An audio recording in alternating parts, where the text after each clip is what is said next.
Fala pessoal, sejam todos muito bem-vindos a mais um episódio do nosso podcast Rota dos Sonhos.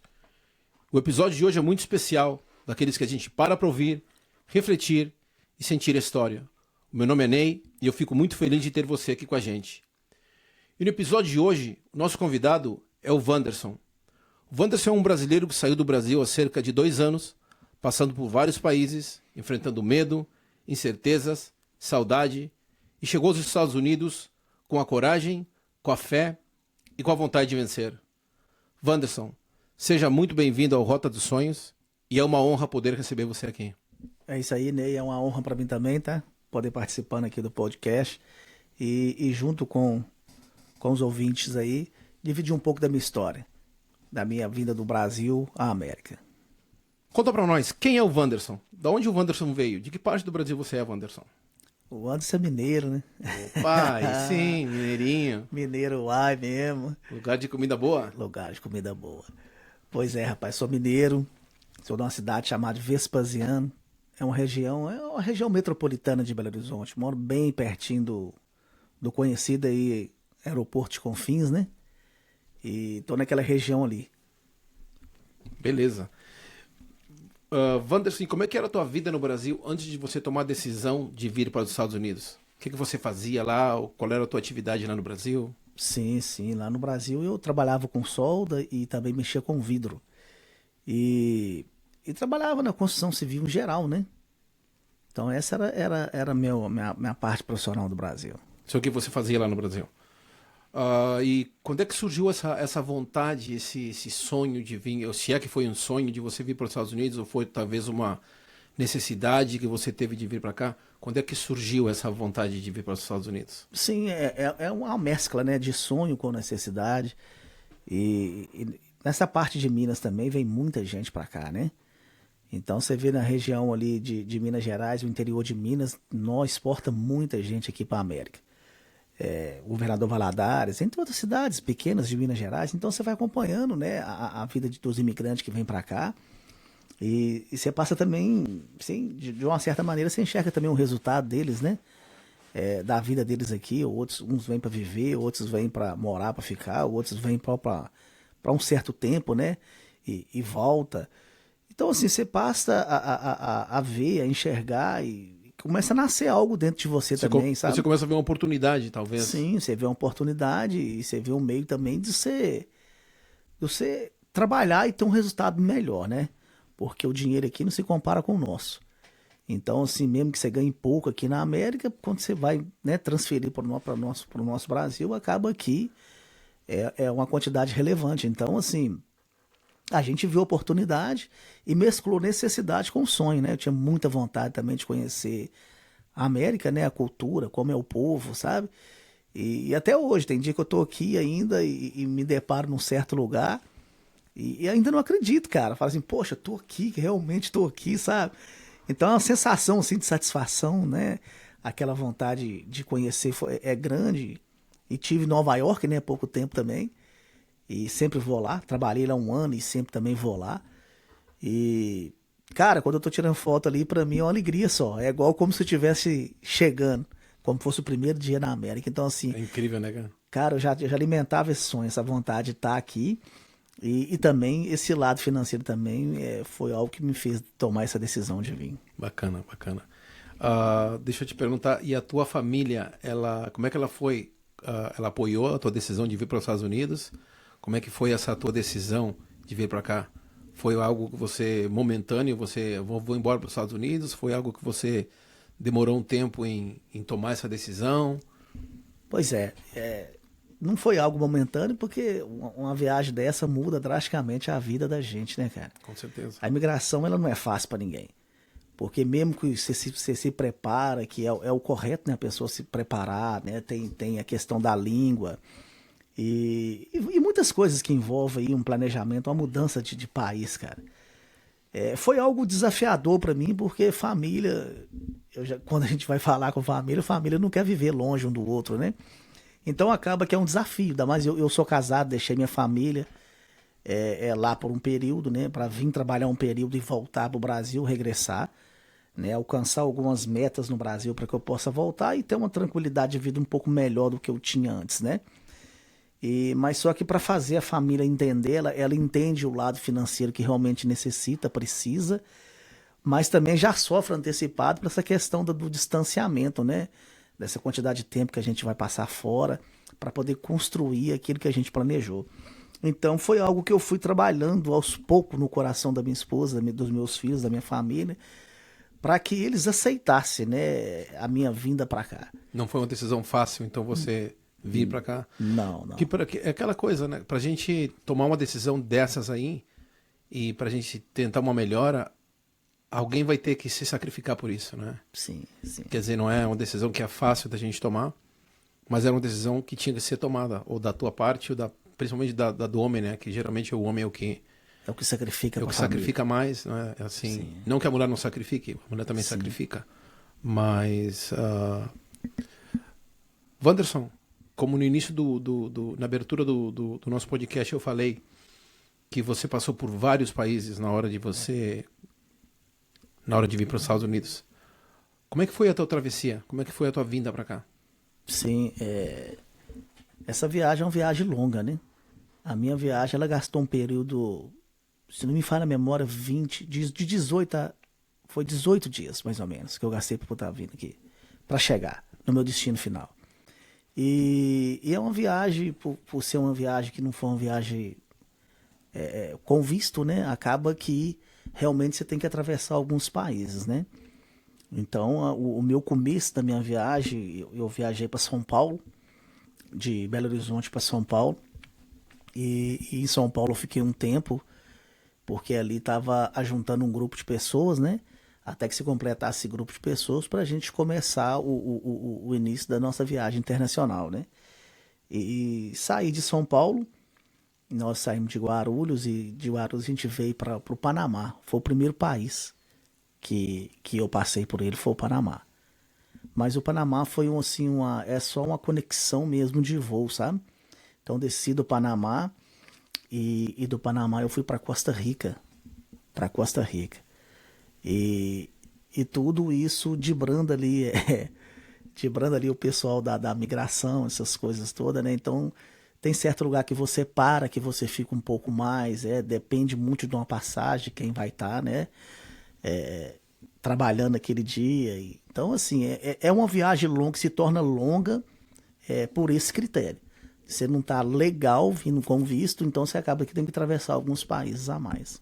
E quanto é que foi o custo dessa tua vinda para cá, Wanderson? Foi algo que imagino que deve ter sido bem caro para você, né? Sim. Uma viagem dessa não fica menos do que, no seu contexto geral, menos de 120 mil reais, no caso, né? Então, cerca de 22 mil dólares, mais ou menos. E em algum momento você pensou em desistir? Cara, eu não tinha essa opção. Uma vez que eu saí do Brasil, que eu tomei a decisão de sair, eu não tinha como olhar para trás mais. Então a gente sabia que uma viagem dessa é uma viagem que você corre muito risco, é uma viagem perigosa. A gente sabia dos perrengues que a gente ia passar no caminho, daquilo que a gente já conhecia de experiência de pessoas que já tinham feito da mesma viagem. Mas eu acho que a partir do momento que você toma uma decisão dessa, que igual nós falamos aqui no princípio, que não é uma decisão fácil, é uma decisão que a gente tem que tomar em conjunto, né? Quem for casado com família, né? Quem for solteiro, pensar muito bem, porque a gente entende que não é uma viagem tranquila, né? É uma viagem que você pode estar correndo um risco ali. Você pode descrever um pouquinho para nós como é que foi conta para nós quantos países você passou e qual foi as dificuldades que você encontrou na travessia? Então, na realidade, na minha viagem, cada um é de uma forma, sabe? Hoje eu nem sei como que tá mais essa questão de vinda para cá da maneira que eu vim, mas cada um é uma história diferente. A minha eu passei por 7 países. Saindo do Brasil oitavo, mas eu já estava. Mas do Brasil para cá, até na América, foi 7 países que eu atravessei. Faz um resumo rápido para nós aí, Wanderson, de quantos países. Você lembra assim de memória os países que você passou? Lembro sim. Faz um resumo pra gente aí, faz favor. Como eu disse aí, o primeiro, né, foi o Panamá, né, depois foi Costa Rica. De Costa Rica eu entrei em El Salvador. De El Salvador eu fui para Guatemala. E da Guatemala, cara, eu atravessei pro México. E do México que a gente atravessa aqui pra América. Desses 7 países que você comentou agora, que você passou, conta pra nós qual foi a maior dificuldade que você encontrou em cada país. Bom, como eu disse de passagem, né? Alguns são conexões, né? Então, assim, eu fiz conexão no Panamá, foi super tranquilo. Quanto tempo você ficou em cada país, você lembra? Então, no Panamá eu não permaneci. No Panamá e em Costa Rica eu fiz apenas conexão, né? Você ficou no aeroporto, então, do aeroporto, aí Eu você descia ficou... no aeroporto e esperava o próximo voo. E vai embora. E vai embora. Mas quando você já está ali, não no Costa Rica, nos países mais... Os países latinos, né, os países mais baixos, é um pouco mais tranquilo, né? Até que chegue em El Salvador. De El Salvador para cá, aí a viagem fica um pouco mais tensa. Porque ali o pessoal já está sabendo que você está vindo para a América. Então, na realidade, cada um quer tirar o proveito no máximo daquilo que pode. Então é aí que a gente começa a enfrentar uma viagem mais dura, sabe? Começa a ser realmente a viagem que a gente já saiu sabendo que a gente ia passar por isso, sabe? Entendi. Quer dizer, o primeiro país foi o Panamá. Panamá. O segundo foi El Salvador. Costa Rica. Costa Rica. Terceiro, El Salvador. Quer dizer, tem mais 4 países, então, que você... Pra frente tem. Também, quer dizer que o Panamá, E Costa Rica e El Salvador foi só... você fez escala só. Só escala. Qual foi o país o próximo que você conseguiu? Então, depois que eu passei para El Salvador, que eu entrei em El Salvador, lá eu entrei com visto, né? Eu tinha 180 dias, se eu não me engano, de permanência no país, com agendamento de pensão. Aonde, perdão? Qual é o próximo? El Salvador. El Salvador. E de El Salvador, é aí que a gente começa a viver um pouquinho dos perrengues. Não que a gente passou tanta dificuldade, igual muitas histórias que a gente conhece. Que graças a Deus a minha viagem, teoricamente, foi até tranquila, né? Mas dali pra lá nós atravessou de carro, cara. Nós estávamos em El Salvador e atravessou para Guatemala de carro. Então, acho que são próximos, né? Eu acho que são países próximos um do outro. São. Quantas horas de carro, você lembra? Nós viajamos mais ou menos umas 8 horas de carro. Só que nisso aí, cara, dentro de um carro lotado de gente. E ali ninguém vai falar que você senta aqui, não, é te empurrando pra dentro que mesmo. Que época do ano era, Wanderson? Você lembra? Era calor? Cara, era calor. Eu acho que o clima na América Central aí é quente, eu acho que o ano todo. Muito quente, muito quente. Não, que eu saí do aeroporto de El Salvador, que eu saí pra fora pra pegar esse carro, rapaz, parecia que a temperatura tava uns 42 graus. Uau. De tão quente que tava, era uma queda brusca mesmo, um aumento brusco de temperatura, sabe? E você vinha eu vinha dentro do Fiat Uno. Do Fiat Uno? Fiat Uno. Fiat Uno já nem existe mais. Ali ainda existe, então? Tinha um Fiat Uno? Ali tem muitos carros antigos lá. E aí, rapaz, colocou a gente... E quantas pessoas dentro do Uno? Dava mais ou menos umas 9 pessoas. 9 né? pessoas no Uno? E viemos, rapaz, cortando estrada e o motorista, a cada barreira ele parava, ele já começava a parar e a gente não podia sair do carro. E ali meio que amassado um em cima do outro, sabe? E foi essa dificuldade, viaja à noite, de 8 a 9 horas mais ou menos, até que a gente entrasse na Guatemala. Guatemala foi o teu país de número 4. 4. Na Guatemala a gente começou a passar alguns perrengues, né? Porque, na realidade, a gente chegou na Guatemala, já era noite. Eu me lembro que a gente começou a andar nas estradas, rapaz, a gente trocou de carro. Chega lá, um atravessador... Pegaram que carro? Vocês pegaram depois um... Cara, nós entramos numa caminhonete. Mais confortável, então. Não, mais confortável para as mulheres que estavam na frente. Para aqueles que estavam socados lá atrás é um desafio, cara. E nisso, Ney, o cara começou a entrar, rapaz, nos lugares, tipo assim, como se fosse um acesso rural, uns lugares de sítio, fazenda, sabe? Estrada de chão, chão batido. E o cara dirigia com uma mão só e ali pisando. 100 e pouco, rapaz. Tá louco. Uma velocidade grande, num escuro, num breu, que se ele apagasse o farol, você não via nada na frente. E, rapaz, mas não era uma estrada, no meio do nada? No meio do nada. Era tipo no meio do nada. E aí... Vocês estavam entre 9 pessoas ainda? Sim, dentro desse carro. As mesmas pessoas que estavam dentro do Fiat Uno entrou dentro desse caminhonete. Todos brasileiros, Wanderson? Todos brasileiros. Todos brasileiros. E aí, rapaz, ele começa a andar numa velocidade gigantesca, pisando, acelerando mesmo. E até um ponto que eu tava na frente com ele, eu passei pra frente nesse carro, e eu tava do lado do motorista, ele para num lugar, numa casa, no meio do nada essa casa. Parece que já é uns pontos já estratégicos deles, sabe? Eles parou, e não sei, cara, porque o cara pegou uma arma e colocou do lado, assim, no câmbio de marcha do carro. E ali você tá ali sem saber de nada o que vai acontecer pra frente. E não quer nem perguntar também por que ele Como é que colocou a você arma ali, né? pergunta? Ele fala espanhol, você entende muito Você já pouco. ficou, opa, o que Primeiro- será que vai acontecer? O primeiro contato com o dialeto, cara. E eu lembro que eu pus a mão assim, cara, do lado assim, na minha perna, claro, né? Na minha perna.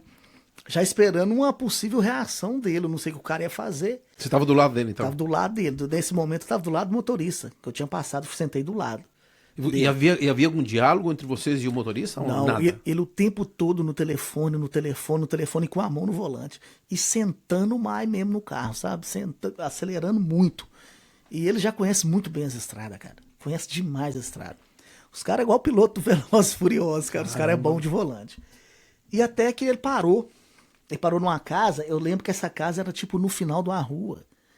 E essa casa ela tinha meio que umas pilastras muito altas, um muro muito alto. E rapaz, na hora que nós desceu lá nessa casa, os caras tudo armados, rapaz, com arma de grosso calibre mesmo, arma grande. E a gente viu que é tipo de metralhadora, sabe? Essas armas maior, uma 12, não sei, espingarda. Era arma grande, não era arma pequena, sabe? E eles colocou nós pra dentro de uma casa. Mas não fez maldade com ninguém. E só, tipo assim, o trato deles é que entra aí, senta aí, já vai empurrando. Não tem essa, sabe? E nós entrou pra essa casa pra esperar. Isso aí passou umas 4 horas dentro dessa casa. Isso ainda na Guatemala. Até que veio uns carros, chegou mais uns outros carros, sempre trocava de carro. Nunca era o mesmo. Um atravessador te entregava, passava para outro cara, outro te levava para outro ponto. E assim foi, a madrugada toda. Até que nós chegou numa casa muito grande. Essa casa muito grande. E essa casa parece... Isso já na Guatemala. Isso na Guatemala. Dentro da Guatemala. E quando nós chegou nessa casa, é muito grande essa casa, uma casa amarela. Eu tenho a filmagem dessa casa até hoje. E nós chegamos nessa casa e ela tem vários quartos, é como se fosse uma pensão muito grande, sabe, de 2 andares. Então ela é um L de construção, assim, só de quartos. Só de quartos. E ali nós encontrou pessoas do mundo todo que estavam vindo para cá.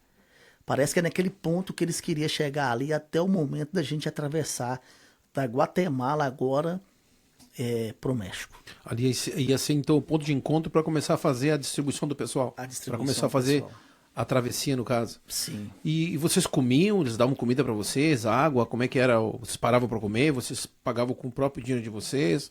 Isso aí já estava incluído no pacote que você pagou para o atravessador? Como é que funcionava? Sim, na realidade é tudo por conta dele, né? Quando você sai de São Paulo, o seu dinheiro é até chegar em São Paulo. De São Paulo para cá, tá tudo incluso na passagem que você tá pagando. E eu lembro que ele, antes da viagem, ele mandou aqui em Guarulhos ainda, ele deu pra gente $1.000 para cada um, lá em Guarulhos. Deixa eu te perguntar uma coisa. Ele deu para vocês $1.000. Você teve que entregar alguma grana para ele no início da viagem ou foi tudo financiado? Foi tudo... Você pagou, deu alguma entrada, alguma coisa? Como é que foi? Assim, a questão financeira com o atravessador foi o seguinte, a gente nem tem acesso ao coiote na realidade. A gente conversa com o atravessador. Brasileiro? Também Brasileiro. O atravessador é brasileiro. Ele é o que tem o contato, no caso, com o pessoal que faz a travessia aqui. Sim, sim. Porque não é só um, né, Wanderson? Convenhamos. Você fala, Não. você chegou ali no Panamá, ali tinha alguém esperando vocês no Panamá para Não. fazer a conexão? Ou vocês mesmos tiveram que fazer? Nós mesmos que tínhamos que fazer. Dali, vocês foram para Costa Rica também de avião? Nós mesmos tínhamos Onde que fazer. onde é que você teve o primeiro contato com o atravessador? Com um deles? É El Salvador, dentro do Fit Uno. Dentro de El Salvador, ali foi o primeiro contato de vocês Com o atravessador. Com o atravessador. Mas esse atravessador é local. Esse aí levou vocês até Guatemala. Guatemala. Da Guatemala, que nem você falou, onde vocês reuniram todo mundo aí, Sim. foi aí que passou um outro grupo, então, para atravessar vocês? Sim, aí passa... Sempre, e quando vocês saíram daí, foi sempre os mesmos 9, junto com você até o final da travessia? Sim, sim. Não Entendi. que seja uma regra, né? Mas Entendi. sempre assim, sempre vocês que estão junto, vai junto. É mais Bom, ou menos isso é bom, assim. né? Te dá mais segurança, querendo ou não, né? Sim, Porque sim, imagina sim. você ir mudando com pessoas para É. pessoas. E como é que continua depois saindo aí quando vocês chegaram aí na Guatemala, que você Sim. falou que se reuniu, como é que deu a sequência? Nós reunimos aí nessa casa, parece que essa casa é um ponto de apoio, um lugar muito grande, parece um hotel muito grande, sempre um muro muito alto e o pessoal fortemente armado mesmo. Acho que na Guatemala é livre essa questão de arma, mas até então não tinha um conhecimento disso, né? E você perguntou sobre a comida, eu lembro que eles deram para nós $1.000 para cada um de nós e falou para nós, Lá em São Paulo, né? que você pelo falou. telefone, sempre falando, ó, tal lugar você vai dar X para uma pessoa, tal lugar você dá X para outra pessoa. Então, cada lugar você dava uma quantidade daquele $1.000 para uma pessoa. Quer dizer que esse cara, então, agora eu tô entendendo, quer dizer que esse cara que transportou vocês de El Salvador a Guatemala, você ia dando uma graninha para ele. Sim. A gente Entendi, dava uma entendi. grana para ele, Quer dizer que entendeu? esses 1.000 era para você. Queria dizer que esses 1.000 era praticamente, pelo que eu tô entendendo, era até você chegar a Guatemala. Correto? Se é o... Sim, sim, Sim, mais ou menos assim? Sim, mais ou menos assim. Porque na Guatemala, nesse hotel, nós ficamos lá por cerca de 5 dias. Porque essas passagens, igual eu falei com você, é demorada porque você tem que esperar o momento certo para você atravessar. Lógico. Então tem toda uma logística que eles sabem por eles trás, a sabem da gente não logística sabe. toda. A gente só Certeza. sabe que a gente tem que esperar. Claro. E nesse hotel na Guatemala, eu lembro que cada um, no final assim, da estadia, igual você falou da comida, lá sim, realmente, eles deram comida para nós. A gente comia, bebia, e até meio que à vontade. Água, muita água, não deixava faltar água. E Vocês foram bem tratados, então. Fomos até bem ali. tratados. Não sei o restante da Tranquilo. história. até ali tava muito tranquilo, sabe? E no final da nossa estadia, que eles sentiram que era o momento, que eles me falaram que era os momentos que da gente... Que eles já chegam a bater no quarto, falam, ó, momento de atravessar. Aí grita seu nome, grita, chama pelo nome. E aí, você vai Você entrar fala em nos momento carros de novamente. atravessar, quer dizer, vocês não há uma programação, dizer assim, amanhã vai o grupo de vocês. Não. Não, era só, você estava lá deitado, vambora, é hoje, é Vambora, agora. é hoje, é Você tem que agora. levantar e já... Você tem que estar pronto para aquilo. Pronto. Pronto para aquilo. E aí, no final da nossa estadia dentro desse lugar, na Guatemala, e o Coyote entra em contato com a gente, né? O atravessador, não sei se é Coyote, logo que eu falei que eu não conheço a pessoa, mandou a gente dar $800 pela nossa estadia ali. Então nós pagamos $800 cada uma pessoa que ficou 5 dias nesse lugar. E você... Na Guatemala. E quanto você já tinha gasto nessa travessia? Tinha atravessado pouco, porque na realidade, igual eu te falei, a viagem de El Salvador para Guatemala, dentro desse tal Fit Uno lá, a gente parava muito pouco. Porque na realidade a gente não pode nem descer do carro. Mas você pagou para esse atravessador? Do que o que estava dirigindo? Ou foi incluído já os $800? Não. Isso aí já tá dentro de $800 que ok, pegou ok. nós Quer pra dizer lá. que sobrou 200 Há para um você. acerto entre eles, né? Sobrou $200 pra gente. Era a grana que você tinha para chegar nos Estados Unidos, então. Era a grana que eu tinha. Era a grana que eu tinha. Porque na realidade, alguns hotéis a gente pagava com dinheiro em espécie. Agora, desculpa te cortar. Uma pergunta. Esses 800 foi arranjado com o pessoal lá do Brasil que mandou dar 800 para ele? Ou como é que foi? É no telefone, né? Ah, pelo telefone. Pelo telefone. Dá 800. Ah, entendi. Ele já fala com nós, vai pra uma fila aí, e nessa fila você vai acertar $800 com o rapaz. A gente passava $800. Sim, mas ainda tinha vários países para você atravessar até você chegar nos Estados Unidos? Você Sim. tinha para rodar com 200 só? Não, mas na realidade esses 200 é pra água, algum lugar entre as viagens, sabe? Porque na realidade, igual eu fiquei em Cancún, vou contar um pouco pra frente que eu fiquei em Opa, Cancún. Cancún. Rapaz, fiquei 5 dias em Cancún, tá parecendo turista. Aí sim, hein? Parecendo turista. Você conseguiu aproveitar um pouco da praia de Cancún ou não? Rapaz, eu não quis ir porque eu não quis colocar em risco, né, cara, a minha viagem. Mas eu tive um companheiro lá que foi, deu super mesmo? tranquilo, mas eu mesmo, vou te confessar que eu fiquei com medo, cara. Não, claro, imagina uma de ida, eu travessia falei, assim. poxa, eu vou conhecer Cancún aqui, as praias, né, que é a cidade, eu conheci um E pedacinho. você ficou quanto tempo em Cancún? Uns 5 dias, mais ou menos. 5 dias em Cancún e não foi visitar a praia, E né? num hotel bom, cara. Pensa num hotel Caramba. com piscina, um hotel É tranquilo. mesmo? Você ficou num resort? Num resort, rapaz, a gente tomando água de coco o dia inteiro. Foi que me suou mesmo que eu Pessoal, acho. a gente tá brincando aqui, mas o Wanderson até agora, lógico que a conversa ainda vai fluir. Até agora a viagem foi tranquila, mas tem muitos relatos aí que a gente vê aí que não foram assim tão fáceis, né? Agora, verdade. mas é isso aí. Então aí eles despediu nós ali na Guatemala, colocou nós dentro dos carros, E aí nós viajou tipo com mais ou menos umas bases, umas 10 horas, 12 horas mais ou menos, até nós chegar na fronteira de Guatemala com o México. Foi aonde que a gente atravessou. A gente chegou tipo como se fosse num restaurante bem pacato mesmo, sabe? Bem pobrezinho mesmo. Na beira do rio. Sabe? Na beira do... De beira de estrada. Parecendo até ser de índio lá, de tão assim, sabe? Uma estrutura muito ruim, sabe? No lugar que nós chegamos. E ali nós esperamos o momento certo de nós atravessar nas balsas. Porque a balsa atravessava o rio, que de uma parte é Guatemala e na outra já nós já dá dentro do México já. Entendi. Quer dizer, 5 dias no México, Cancún, e aí qual era a próxima? Não, mas aí eu não cheguei em Cancún diretamente. Eu atravessei para dentro do México de barco, né, no rio. E quando eu cheguei do outro lado, a gente ficou num hotel também muito simples lá no México. Ficamos uns dias bons lá, não lembro. Comeram também, eles estavam se alimentando bem? Sim. Teve até umas pessoas que reclamou, ele mandou fruta. Então, assim, foi uma estadia até boa pra gente, sabe? Ficamos uns dias ali, mas eu não lembro a quantidade de dias que nós ficamos ali. E ali ficamos aguardando. Aí vieram o van. Dessa vez veio uma van, sabe? Pra poder levar a gente. E dali, dessa parte do México, eu não sei onde é que nós estava, a gente atravessou até Cancún. Aí nós viajamos 18 horas, cara. De carro? 18 horas dentro de uma van e praticamente um amassado em cima do outro, sabe? E foi um momento tenso, porque se a gente não reclama com o atravessador, a gente não sabe o que estava acontecendo nas estradas. Como ele tinha que estar em tal lugar a tal hora, a gente não sabe desse planejamento dele. Sim, até que eu acho, que nem eu te digo, esse planejamento de horário e coisa é muito relativo, né? Sim. Mas eu sei que a gente teve que viajar sem parar, cara. Quase 8 a 9 horas direto. A gente não aguentava mais, queria ir no banheiro, queria tomar água. Nem isso vocês podiam fazer? Nem isso não se podia fazer. Foi um momento tenso esse momento, porque tinha criança também no meio, sabe? E criança chorando dentro da van, e a todo momento eles acuando, sabe? E vocês não pediam, cara, a gente tem que parar para usar o banheiro? Cara, teve várias paradas que ele parou, parada de 2, 3 minutos, mas ele abastecer? Abastece e pega água pra ele, cara, e não dá água a ninguém. Até o momento que a gente reclamou muito, aí ele parou.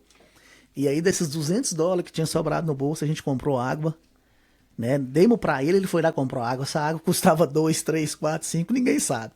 Só que a água chegou, nós bebemos. Quer dizer que até o momento, vocês, até chegar a esse ponto, vocês estavam, era com sorte, então, de ter conseguido pessoas boas com vocês. Sim. Só que aí começou mesmo... Sim, quando nós chegamos em Cancún, né, a gente parou num ponto de apoio, isso era mais ou menos umas 9, igual eu tô falando, umas 9 horas mais ou menos de viagem, parou num ponto de apoio deles também, um lugar no meio do nada que só tem um banheiro, e quando eu cheguei lá já tinha mais ou menos umas 200 pessoas, uma fila gigantesca pra poder... A gente que é homem se vira, mas mulher, cara, pra poder mijar, usar, sabe? Exato. Mais um pouco complicado, diferente. Então, a gente que é homem mesmo, a gente ia pros matos bem pertinho do lugar, não podia sair pra longe, sabe? Tinha que ficar sempre, o grupo sempre junto. E as mulheres faziam fila para ir no banheiro. E ali fizemos a nossa necessidade ali, depois de 9, quase 10 horas dentro do carro, e partimos novamente. E todo momento na estrada, uma coisa que eu percebi dentro do México, principalmente... Sem dormir, né, Wanderson? Todas essas horas aí. Sem dormir. E principalmente, sem dormir por uma tensão, cara. Quem vai dormir numa viagem dessa? Não consegue. Uma que você não tem comodidade, e a outra... Sim. O cansaço, a tensão, você não sabe o que vai acontecer, você não sabe, na realidade. E a gente tá ali, a gente já sabe que a gente tá correndo risco, sabe, cara? Então, assim, não é uma travessia muito tranquila. Em algum momento você sentiu medo, Wanderson, depois que você... Cara, na Guatemala, igual eu disse pra ti, como eu não tinha essa informação, eu não sabia que eles ficava tão armado lá e a gente ficava dentro de uma estrutura que parecia mais uma prisão. Então, você foi um sente momento um pouco de medo, né? Você sente medo, cara. E depois, quando você atravessou pro México, foi pior, porque no México já é uma tensão maior. Só de você estar ali dentro. E toda hora a polícia parava. Só que aí a polícia parava e pedia dinheiro, sabe? Então, desses dólares que sobrou, eles iam coagindo a gente. Se cada um não dá tanto, nós vamos entregar pra migra. Eles falavam mais ou menos assim, a gente entendia pouco do que eles falavam, mas a gente entendia que eles queriam mandar a gente para imigração. Para imigração. Era uma ameaça, né? Claro, agora, esses caras eles não sabiam que vocês era a única grana que vocês tinham? Como é que o cara fica pressionando você sabendo que, cara, os caras só têm $200? Cara, cada um. Lógico, ele podendo te tirar todos os 200 de cada um, ele vai tirar. Mas ele sabia que vocês estavam limitados no que é dinheiro. Não, na realidade, há um acordo, Ney, entre o coiote mesmo e eles. Só que o que eles puderem tirar de você na estrada, eles vão tirar. Até então eles não tinham conhecimento se eu tinha 200, 150 no bolso. Eles queriam o dinheiro, queriam nos oprimir para tirar o que... Isso que eu queria saber, porque eu achei que era quando vocês chegaram ali, ele já tinha contato com o atravessador do Brasil, que disse, olha, só estão levando $1.000 no bolso. Eles pagaram 800 lá, eles só tem. Quer dizer, eu achei que eles sabiam a quantidade de dinheiro que vocês tinham. Não, o coiote... Eles não sabem também se vocês estão levando talvez cartão de crédito. Não. Vocês não levavam nada Tanto disso aí? é que a instrução é, a gente não vir com anel, a gente não vir com celular, essas coisas assim. Para não ser roubado. Para não ser Quer roubado. dizer, os caras praticamente alertaram vocês dos perigos e tudo que poderia acontecer lá. Sim, isso foi bem claro. Por um certo tempo, por um certo lado, até os caras foram até legal, né? Diga-se de passagem. Sim. A gente não No pode... teu caso, né? Eu não posso reclamar da minha viagem, igual eu falei, porque a viagem de cada um é uma experiência pessoal, mas a nossa, na grande realidade, foi uma viagem até que tranquila. Nós passamos alguns perrengues que eu vou contar no final. Até o momento, pelo que você está falando, foi tranquilo. Foi tranquilo. E aí, rapaz, nós pega então, eles começaram a coagir a gente, chegando no México, né? Indo para Cancún. Eles paravam a gente, em cada barreira eles paravam. Então eles liberavam diante de um pagamento. E quando nós chegamos dentro de Cancún, da cidade de Cancún mesmo, eles pararam, uma polícia parou. Na realidade, veio um polícia motoqueiro, parou a van, que já sabia que a van estava ali atravessando, né, imigrante. E aí veio outro cara, parecendo ser um delegado, algo maior. A gente interpretou dessa maneira. Na época também a gente não sabia quem era esse cara. Claro. E ele chega e fala, cara, eu quero 50 de cada cabeça. E a gente teve que tirar os 50 que a gente tinha ali, sabe? E nesse momento praticamente esgotou o dinheiro que a gente tinha no bolso, né? De tanto eles levar nessas paradas aqui, nessas paradas que eles paravam, a gente, nessas barreiras policiais, sabe? E aí nós chegamos em Cancún. Foi aonde que eu fiquei nesse hotel por dias também, esperando a descida. Porque de Cancún eu viajei para Tijuana, onde é que é a fronteira, né? Que tem um muro lá e tal. Então eu tinha que esperar em Cancún um dia certo. Porque parece que os coiotes eles têm um certo policial. Eu estou dizendo assim que o que parece, o que a gente percebe, né? Não estou dizendo que seja isso, mas é o que percebe. Parece que esse é um policial ali que vai trabalhar naquele tal dia. Com aquele policial você passa. Facilitava, no caso. Algo para facilitar a travessia, no caso. Facilitar a travessia, isso mesmo é a palavra. Então eu esperei em Cancún lá por se eu não me lembro, uns 5 dias, 7 dias mais ou menos por aí. Agora, depois quando chegou o dia de você viajar, quanto tempo você demorou até chegar a Tijuana? Era bastante tempo de viagem? Não, 4 horas, né? 4 horas. 4 Aí horas. já era a fronteira com Califórnia, né? Já era San Diego, né? San Diego, Califórnia, né? Aí quer dizer que ali já é o ponto que você já está preparado para já é o ponto crucial. Passar para o outro lado. E eu lembro que nós chegamos, aí a turma dividiu, porque uma mulher perdeu o passaporte, inclusive essa mulher é esposa de um colega meu, e ela perdeu o passaporte, ela ficou para trás, lá no aeroporto, e a gente seguiu viagem para Tijuana. E nisso, chegamos em Tijuana, ficamos num hotel também, onde nos serviram comida, bebida também, tranquilo, isso aí não passou dificuldade, e esperando o momento certo também de atravessar. E esse atravessador nosso queria que a turma toda atravessasse junto, que saiu do Brasil junto. Passar junto, mas não foi possível. Não foi possível, porque, é igual eu te falei, aos dias, né, parece que dá a perceber que tem dias que é facilitada a passagem, sabe? E aí nós fomos fazer a travessia. E chegou um rapaz que ia levar nós no carro até o muro, né, pra gente poder fazer a travessia. E ele fala pra nós assim que era pra gente ir com roupa escura e começa a mostrar pra nós no celular dele o mapa de onde nós ia atravessar, o que nós ia ter que fazer, entendeu? E ele pede pra gente atravessar numa fila indiana e tal, que ia ter algum soldado ali que ia realmente proteger a gente, que ele estaria ali pra fazer essa proteção nossa, mas que era normal aquilo ali, que eles iam deixar a gente passar tranquilo. E aí segue viagem. Nós viajamos tipo umas 4 horas mais ou menos e chegamos nessa tal estrada que ele mostrou pra nós. E rapaz, chegamos nessa estrada, a gente começa no meio do nada, né? No meio do nada, um breu, isso era mais ou menos, podia ser umas 11 horas, meia-noite mais ou menos, um breu, uma escuridão geral, enxergava muito pouco na frente. E a gente começou a andar, segundo a orientação dele, numa fila indiana. Só que nós começamos a perceber gritos de latidos de cachorro. Aí eu falei assim, pô, no meio do nada, eu tava o segundo da fila. Tinha um primeiro esse amigo meu, eu tava o segundo. E começamos a ouvir um latido. E aí nós passamos na linha de trem, era uma linha de trem, né? E tinha aquelas pedras, como se fosse brita grandona, as britas maiores, tinha aquelas pedras, a gente pisando aquelas pedras, atravessando.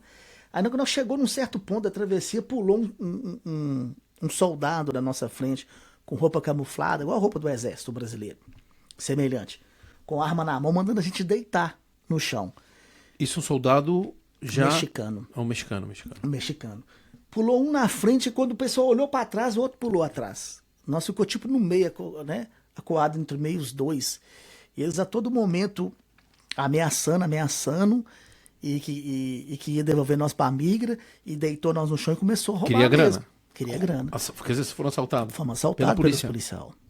E aí eles levou celular e como eu falei lá no hotel onde nós saímos, tinha uma senhora com nós, que essa não era da nossa turma, mas que estava junto com nós nesse dia, que igual eu te falei, é ponto de encontro onde que vai fazer a travessia. E o cara tinha falado, vai de roupa clara, vai de roupa escura, não leva nada. Dessa mulher levou uns $400, ela tinha dinheiro. Levou uns $400 dela, levou o celular, inclusive o meu celular também não deu tempo de eu esconder. Eles me roubaram ele também no caminho e me levou tipo uns 20 e poucos dólares que ainda me restavam no bolso, muito pouca coisa, sabe? E assim foi. Levou levou dos outros pessoal, roubou todo mundo. E nesse meio tempo você tinha algum contato com a tua família? Você conseguia telefonar, ligar para eles? Não, porque mesmo assim a gente faz, né, um plano internacional quando sai do Brasil, né? Realmente para ter esse contato com família, para não deixar a família tão preocupada, né? Mas tem certos lugares que não pega. Você ficou quanto tempo sem contato com a tua família? Fiquei uns 5 dias mais ou menos sem falar. E quando você saiu do Brasil, eles sabiam que você ia ficar essa quantidade de dias sem falar com eles? Você saiu do Brasil sabendo mais ou menos o tempo que você ia demorar para chegar aos Estados Unidos? Não. Essa orientação que a gente tinha só a gente sabia que alguém demorou X dia, outra demorou tantos dias, mas não tem por certo os dias que vai gastar na sua viagem. Pode ser tanto 5 como pode ser 20. E como é que foi o contato com a tua família, a tua primeira ligação depois de você ter saído do Brasil? Rapaz, eu consegui falar com eles no decorrer do caminho, até no México, em Cancún, eu consegui falar tranquilo com eles. De Cancún para lá já foi um pouco mais complicado, porque tinha um lugar que não pegava sinal, né? E na hora da minha travessia eu fui roubado meu telefone. Então eu perdi realmente e eles tudo o contato. apavorado, imagina, né? Aquela tensão, né? Aquela ansiedade, né? 5 dias sem falar com a família. Eu ia te fazer uma pergunta agora, se em algum momento você pensou em desistir e voltar para trás. Acho que não havia essa opção, né? Não havia essa opção. Não tinha essa opção de querer voltar para trás. Uma das orientações nossas, após a gente ser roubado ali pelos policial, foi que quando a gente atravessasse, né, a cerca, a gente já estava no território americano, e realmente o muro vinha e parava, o muro de ferro grandão, só que tinha um espaço entre o muro que parece que não tinha... O muro não era completo, faltava um pedaço de muro, mas tinha cerca. Então nós atravessamos nessa cerca, passamos no matagal e ia chegar numa torre. No alto do morro, assim, você avistava uma torre, essas torres de alta tensão, sabe? Uhum. E no alto do morro você avistava, ali era o ponto que você tinha que chegar, nessa torre. E aí nós chegamos nesse lugar, e foi chegando o grupo, né, aos poucos, né, aqueles que andavam mais devagarzinho, veio um pouco mais atrás, porque querendo ou não, naquele momento daquela tensão da travessia, e depois que você ser roubado, você fica meio tenso e acaba que uns andam mais apressado que o outro, né? É comum isso, né? E esperamos a turma toda, chegamos em cima, eu lembro como você, a gente fizemos uma oração agradecendo a Deus que a gente já estava pisado, a gente já estava dentro de solo americano já, sabe? Então aquela tensão toda do México, a gente sabe que o México é muito complicado para atravessar por ele. Assim, quando você pisou em território americano, você já sentiu mais um alívio, protegido? Cara, protegido, um alívio. Para mim foi um alívio. A sensação que eu senti foi de alívio. Você lembra o horário que você pisou em solo americano? Cara, mais ou menos, era de madrugada? Poderia ser 1 e pouca da manhã, mais ou menos, 1h30, 1h40. Eu sei que está registrado 2 e pouca na imigração.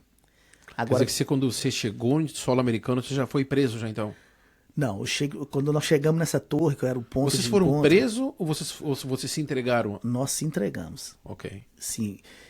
Aí a orientação dele, quem conseguia passar com o celular, que até então Na fala dele, todo mundo ia atravessar tranquilo, os polícias estavam ali para defender a gente. Mas na realidade foi o contrário. Só que alguns não conseguiu ainda que não roubasse o celular deles. E aí nós acendemos luz para que a polícia visse que nós estávamos ali. E eles viessem ao nosso encontro, né? Só que eles pararam as caminhonetes embaixo e não vieram ao nosso encontro. Aí eu lembro que a gente fez uma roda, fizemos uns 5 minutos de oração, agradecemos a Deus. Quanto tempo atrás isso, Wanderson? Você lembra? Hoje estamos em 2025, você está aqui há 2 anos, 23 então. 22, 23. 23, né? 23. 23.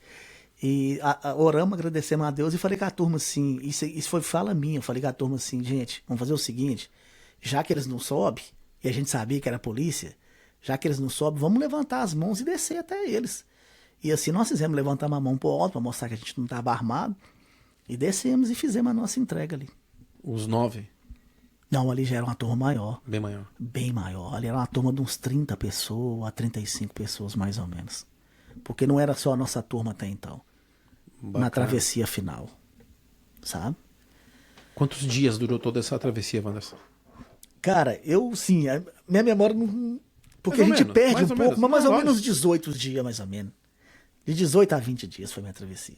Não foi nem mais nem menos que isso. Você acha que alguma coisa é uma travessia que você faria de novo se fosse preciso? Cara, pelo risco que a gente sabe que corre, eu acho que eu não faria ela de novo, não. Porque é muito risco, a gente tá num lugar que pode acontecer tudo em qualquer momento, sabe? E a gente tem que agarrar com Deus mesmo e pedir Deus proteção divina pra gente poder fazer uma travessia dessa, porque não é fácil, cara. Não é fácil. Não é fácil, não é fácil até porque, imagina,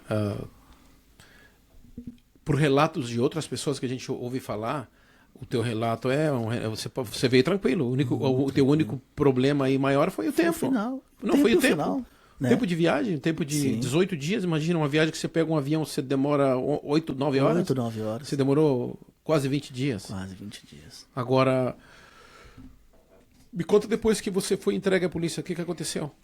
Então, naquele momento ali, eles tiram tudo que você tem, igual já tinha orientado para não vir com brinco, anel, essas coisas. O que tiver que chegar ali, eles tiram.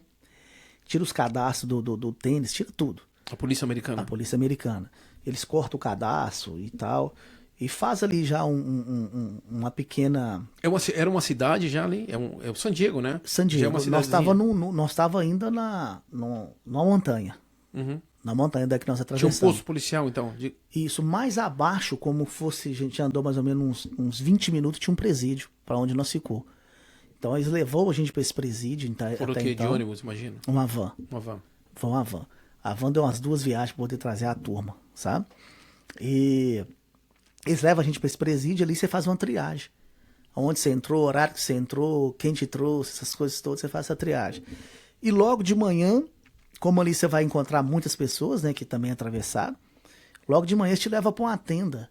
Nós viemos para a tenda dentro de San Diego já, saímos desse lugar, que é um lugar mais afastado, e a gente põe uma tenda dentro de San Diego, e uma tenda muito grande, onde tinha muita gente, e aonde que eles começam a fazer o processo do asilo, né? Entendi. E aí, quanto tempo vocês ficaram nesse local? 2 dias. 2 dias. 2 dias. Só que lá você não toma banho. Lá você fica lá.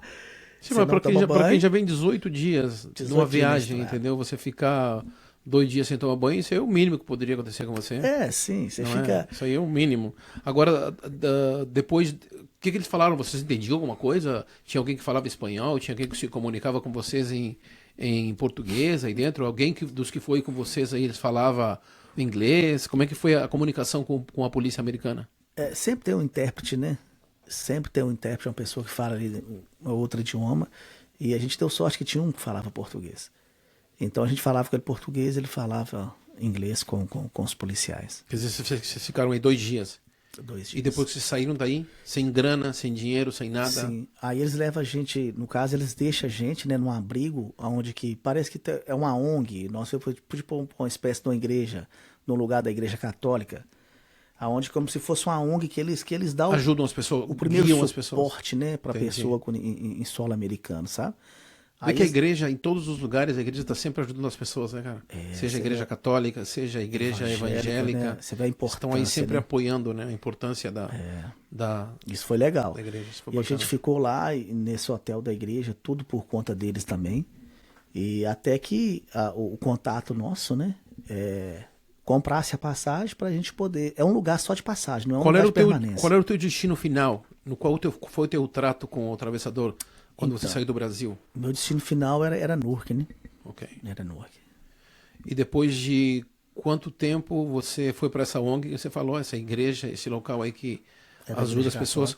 Quanto tempo você demorou? Quanto tempo você teve que esperar até você ser embarcado para Newark? E como é que foi a tua vinda? Foi de avião? Foi de carro? A minha ônibus? vida veio de avião, né? Eu vim de avião de San Diego para o porto de Newark. É uma viagem longa, né? Você atravessa quase que a América inteira. E eu lembro que a gente ficou lá uma noite só, nessa ONG. De uma noite por dia só. Foi uma questão muito rápida, porque ali é um lugar de passagem mesmo, porque ali, na realidade, quando liberou nós, era quase 2 ônibus de pessoa. Então essa ONG deve ser algo assim que já acolhe pessoas desde que as pessoas começaram a emigrar para os Estados Unidos. Sim. Eles já estão ali preparados e esperando isso. Sim. Então, quer dizer, você pegou o avião, desceu em Newark, e quem é que te recebeu lá em Newark? Então, aí em Newark eu tinha um conhecido, uma conhecida no Brasil, né? Na realidade eu trabalhei com essa senhora e o marido dela estava aqui. Já tinha um certo tempo que ele estava aqui. E aí eu pedi ela para que falasse com ele, para ele pudesse receber eu mais um casal de amigos que veio comigo, como eu disse no decorrer da história. E cheguei aqui, fiz contato com ele, ele me passou o endereço da casa. E o atravessador arruma ali o Uber para você, que te deixa na residência do qual está o endereço, sabe? E aí ele nos recebeu, a mim e esse casal. Beleza, beleza. E quando você chegou aí, por quanto tempo você chegou na casa ficou na casa desse pessoal aí? Então, na realidade, ele deu a gente 2 semanas, né? Para poder meio que se virar, né? Porque também não podia receber gente por mais tempo lá, sabe? Porque na realidade ele morava também, igual é costume aqui da grande maioria, né? Alugar quartos, né? Então, na realidade, ela abriu mão de um quarto, o filho dele, era ele e o filho dele, cada um estava num quarto diferente. O filho dele foi ficar com ele no quarto dele, dormir com ele, para que ele pudesse ceder esse quarto para nós por esse período de 2 semanas. Você lembra qual a época do ano que você chegou? Era frio, calor? Em agosto, cara. Agosto? Pô, chegou uma época que não é das melhores para chegar nos Estados Unidos, né? Agosto já começa o tempo... Não, ainda é calor, né? Mas você sabe que já está se aproximando do frio, não é? Do frio. Você sabia, você teve essa informação antes de você sair do Brasil? Dizer assim, o cara não vai... Nessa época que você vai chegar próximo do inverno, vai... Né? Você teve alguma orientação com relação a isso? Você se preocupou com isso? Não, apesar assim, que hoje em dia espero que a minha história e através do canal Rota do Sonho, que ajuda muita pessoa também, trazendo esse tipo de informação, mas o que eu tinha de internet, né? E eu sabia que estava próximo do inverno, mas não sabia que o inverno era tão rigoroso assim, cara. Você sabe por que eu estou te perguntando isso aí? Porque eu, quando cheguei aqui no ano de 2003. 2003, você vê que 2003 há 22 anos atrás. E há 22 anos atrás a gente não tinha a informação que a gente tem hoje. Sim. Hoje a gente já tem a internet, a gente tem vídeos que a gente assiste, a gente já tem mais proximidade de tudo. Não que na época não tinha, mas nada que ver bem mais pouco. com os dias de hoje, entendeu? Você tem a informação, tá aí. E eu me preocupei muito com isso, entendeu? Eu sabia que, lógico, ainda mais pro lugar que eu vinha, que era aqui, Nova York, uma área de muito frio, eu me preocupei muito com isso. Aí a gente veio aqui, eu lembro bem clarinho, como se fosse hoje. A gente chegou aqui em final de fevereiro, início de março. Ainda eu achei que já ia pegar pouquinho frio, mas ainda a gente pegou umas nevadas bem fortes ainda no início quando eu cheguei. E foi bem cruel o frio aqui no início. Mesmo você chegou em quanto, você falou? 2003, início de março. Início de março, já que está quase acabando. Para te falar a verdade, hoje em dia o inverno aqui já não é o inverno que era uns anos atrás. Sim. Você vê que agora a gente teve essa nevada aqui, que hoje é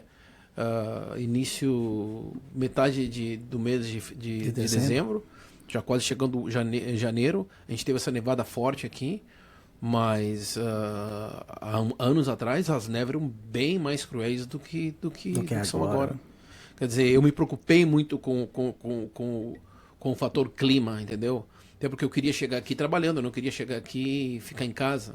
Eu não tinha essa informação, eu não tinha esse contato com alguém também aqui. Que a gente vai estar contando aí num outro podcast, talvez o Wanderson vai me fazer uma entrevista e eu vou estar contando e relatando como é que foi a minha chegada aqui há 22 anos atrás. As diferenças de hoje para a época. Como era, né? Mas conta para nós aí, como é que foi a tua experiência com o trabalho aqui? O teu primeiro trabalho nos Estados Unidos? Então, eu cheguei, né, e a gente sempre procura essas ONG que ajudam, né? A gente já é orientado, na realidade, as pessoas que já estão aqui há mais tempo nos orientam, né? Procura tal lugar que ali ajuda pessoas e tal. E assim nós fizemos, procuramos uma ONG chamada Antena aqui, muitos devem conhecer. E nessa ONG tinha um rapaz que precisava de alguém que fizesse solda. E eu fui trabalhar com part-time para ele. E aí trabalhei alguns dias para ele, né? Até quando ele teve esse serviço lá. Depois um colega meu foi também, ele recebeu a gente na casa dele, e foi um brasileiro, abriu a porta da casa dele pra gente. Até eu tenho que agradecer a pessoa que me recebeu aqui, agradecer esse senhor também muito, porque ele nos ajudou muito também quando a gente chegou. E eu fui trabalhar para ele, e esse colega meu também foi.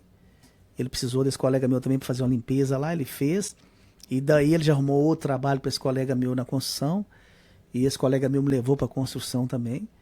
E foi aonde que a gente começou a dar os primeiros passos aqui na América.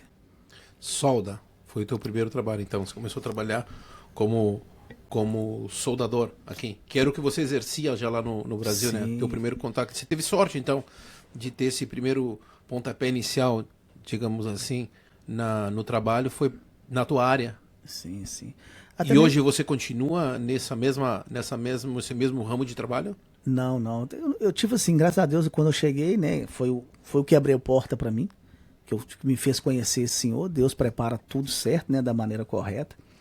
E através da minha profissão no Brasil, eu conheci esse senhor e foi onde foi abrindo porta pra gente, sabe? E dali eu fui pra construção civil. Eu não tive tanto, eu não continuei na solda, né? Até mesmo porque quando a gente sai do Brasil, a gente já gera aquela grande expectativa, não vou trabalhar com solda na minha função, na minha área, mas a gente não sabe que precisa de documentação, essas coisas todas, né? Então acaba que dificulta um pouco mais. Então, trabalhei um período também para um português e não fui muito feliz com isso. Na realidade, deixou de me pagar e ficou me devendo. E também veio até com ameaça, né, que se eu cobrasse, né, ia me entregar para a migração. E como você está chegando aqui no começo e não tem tanta informação, você acaba que deixa isso para lá, sabe? Mas graças a Deus, foi um dos primeiros passos, conhecer esse senhor que abriu essas portas para gente. E hoje, cara, eu trabalho num armazém do supermercado, de uma rede de supermercado. E a gente faz distribuição de mercadorias importadas, né? Uhum. Vem do Brasil, vem do Canadá, da França, de Portugal. Essas mercadorias chegam e a gente faz essa distribuição para os mercados, restaurantes. Conta para nós aí, só para o pessoal saber. E como é o fator inglês? Você foi preciso aprender o inglês para conseguir trabalho na região onde você trabalha? Como é que é viver em Newark? Então, Newark é quase que um Brasil, né? Um misto de Brasil com latinos. É um lugar de imigrantes. Newark é um lugar de imigrantes. E qualquer lugar que você vai andar em Newark, você tromba com um falando português, um falando espanhol. Então, você acaba que eu sei que a pessoa acomoda um pouco ali em Newark, sabe? Eu mesmo não aprendi o inglês em Newark porque por essa facilidade de você ter tudo em português, né? Você conseguir acessar as coisas em português, acaba que traz esse relaxamento pra gente, né? Mas no que você anda, é só lugar de imigrante. Se a gente encontrar um americano, a gente acha que ele que é imigrante aqui em Newark. E hoje, Wanderson, depois de 2 anos nos Estados Unidos, como é que você lida com a saudade do Brasil, com saudade da família, saudade da comida? Como é que você lida com isso tudo? Cara, essa questão de comida é peculiar porque, na realidade, a gente consegue, como eu falei para vocês que eu trabalho numa rede de supermercado, então a gente consegue comida de vários lugares, né, do mundo inteiro. Então acaba que Newark, mesmo por ter muito imigrante, acaba setando, né, acesso à comida mineira, brasileira, comida hispana, e aí vai, né, de outros países também. Então a comida foi um pouco mais tranquilo para mim, assim. Apesar que a gente que é mineiro também, a gente gosta de fazer a nossa comida, né? Então você consegue o arroz, você consegue o feijão, você consegue a carne e aí por diante, né? E agora com relação à saudade de família é complicado.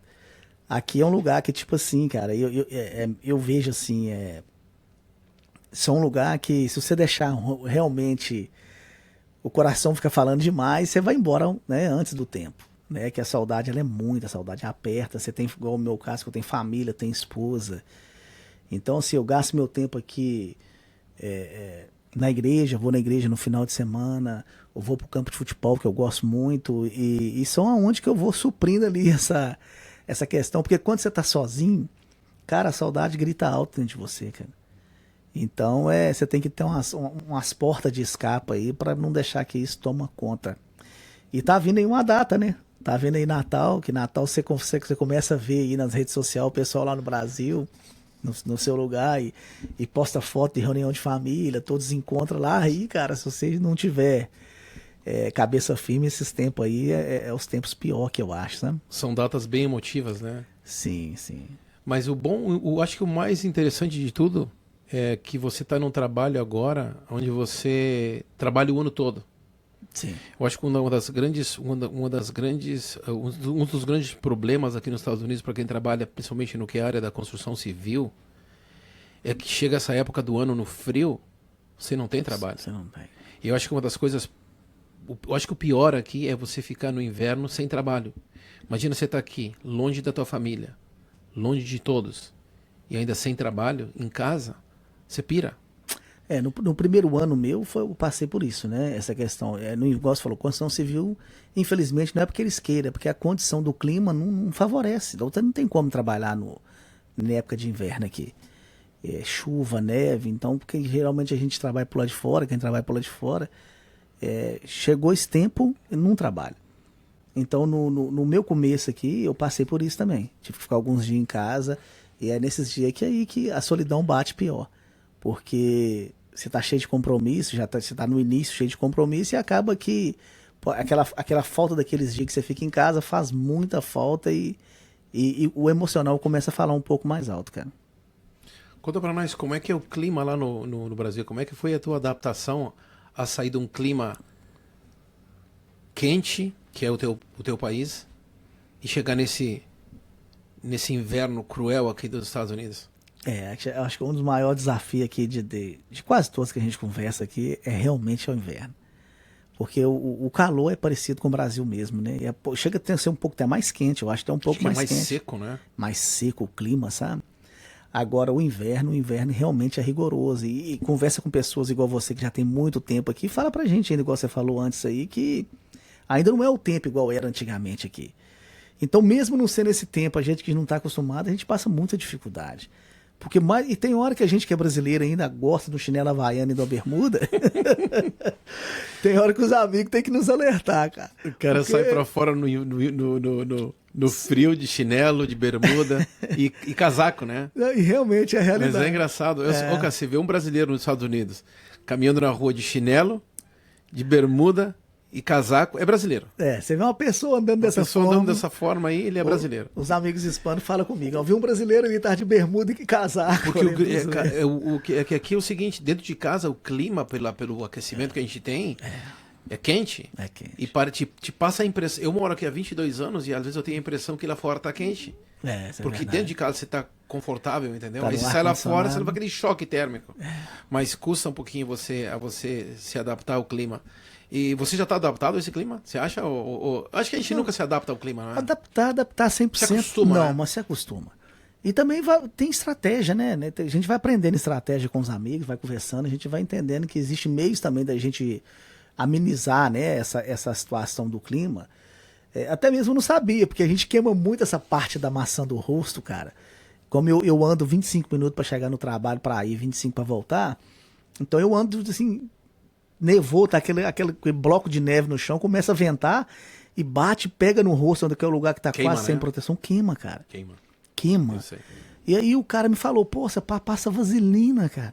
Um pouquinho de vaselina. Então eu aprendi a passar vaselina e começa a trazer uma camada de proteção, lógico, sabe? Lógico. Ajuda. Ajuda. Fora o cachecol, né? Na boca também, A gente passa, como é que chama? Manteiga de cacau, né? Manteiga de cacau. Manteiga de São cacau tudo nos truques, lábios. truques que você vai aprendendo. Você vai aprendendo no decorrer da caminhada. Para você que ainda é novo aí na América, você vai aprendendo. Então isso meio que facilita, né? Mas não ameniza, ameniza um pouco, mas facilita. E você fala com a tua família com frequência, com teus filhos? Como é que é o contato com eles? Hoje tem essa questão da chamada de vídeo. Na chamada de vídeo você vê em tempo real lá, então isso facilitou bastante, né? Pra gente. Então a gente se fala quase todo dia. Você acha que isso aí ameniza mais a saudade? Ameniza a distância, né, Bastante, cara? né? A distância. Bastante, bastante. Cara, pra você ter uma ideia, a época que eu cheguei aqui, você não tinha essa tecnologia, esse recurso de você poder falar e ver a tua família, teus pais. Sim. Era bem mais difícil. Mas não é fácil, não é fácil. Mas você acha que isso aí tudo tá valendo a pena?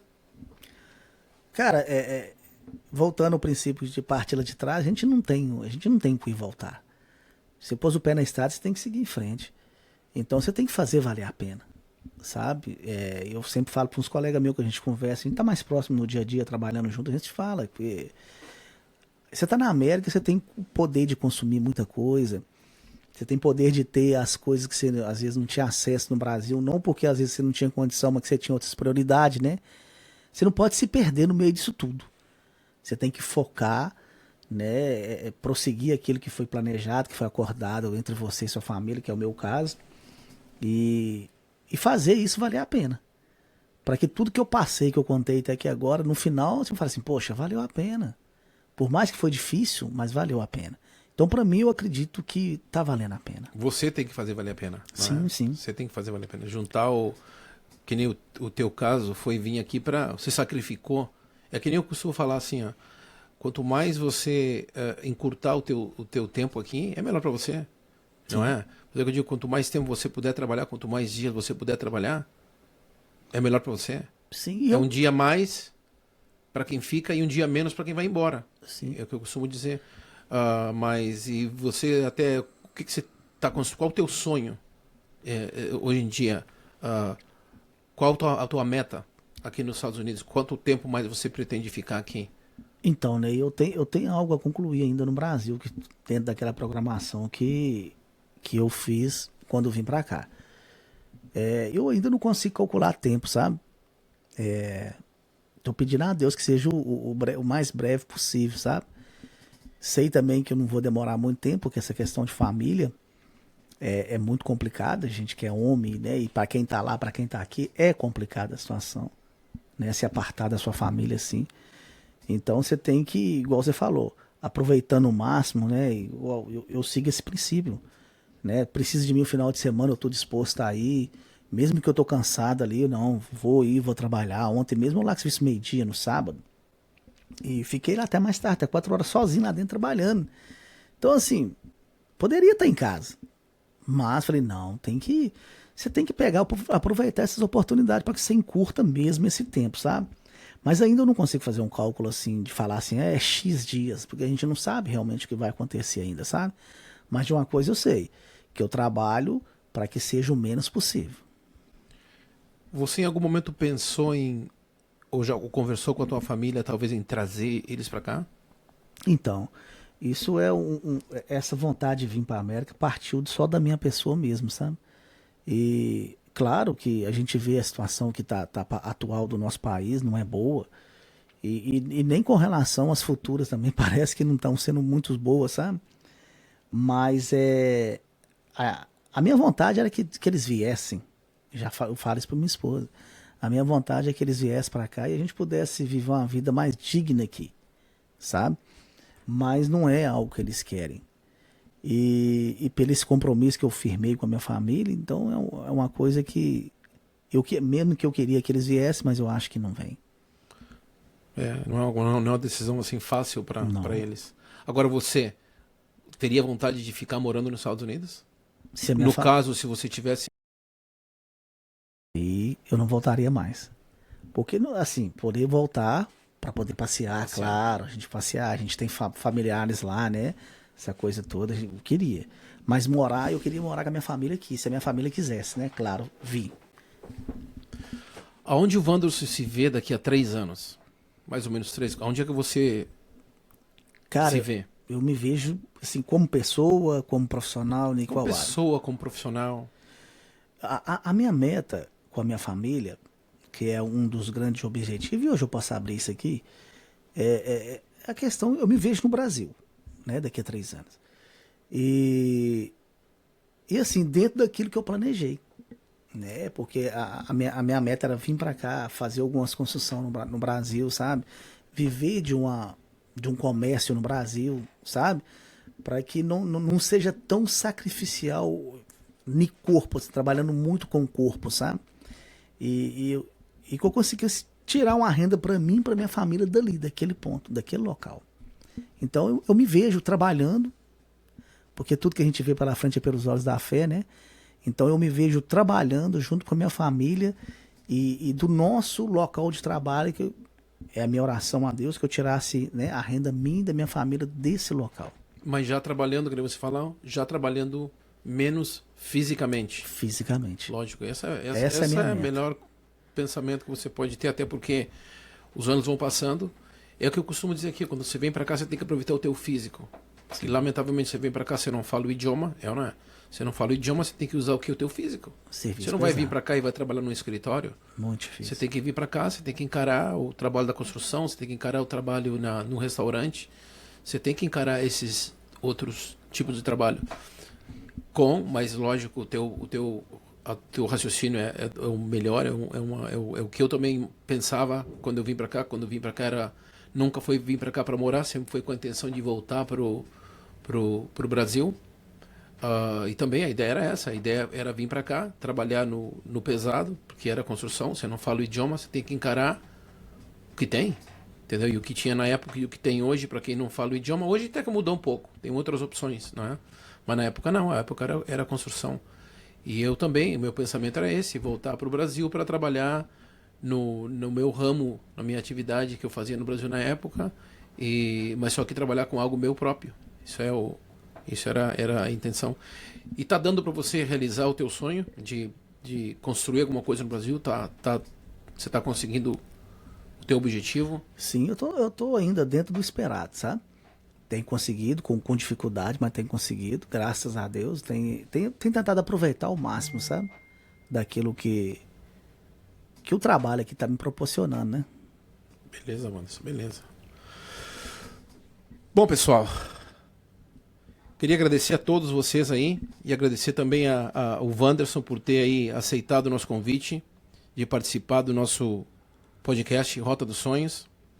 Para quem gostou e quem gosta desse tipo de conteúdo, deixa o seu like, compartilha e também se inscreve no canal, né, Wanderson? Que é muito importante para a gente aí tá trazendo mais conteúdos como esses aqui no canal. E é isso aí. Foi um prazer muito grande, Wanderson, poder receber você aqui. E muito obrigado mesmo por ter aceitado o convite. Isso, eu também quero agradecer também a todos que nos estão vendo aí e pedir para vocês aí que dê o seu like aí, compartilha o nosso vídeo aí e nos ajuda a estar ajudando outras pessoas aí, porque a gente sabe que cada história ela ajuda com uma informação a pessoa e a gente vê que o tema é relevante e que vai ajudar outras pessoas. Então é isso aí. Ney, obrigado por tudo aí e até uma próxima vez, né? Se Deus quiser. Então é isso aí, pessoal. Um abraço forte a todos vocês e um ótimo final de semana.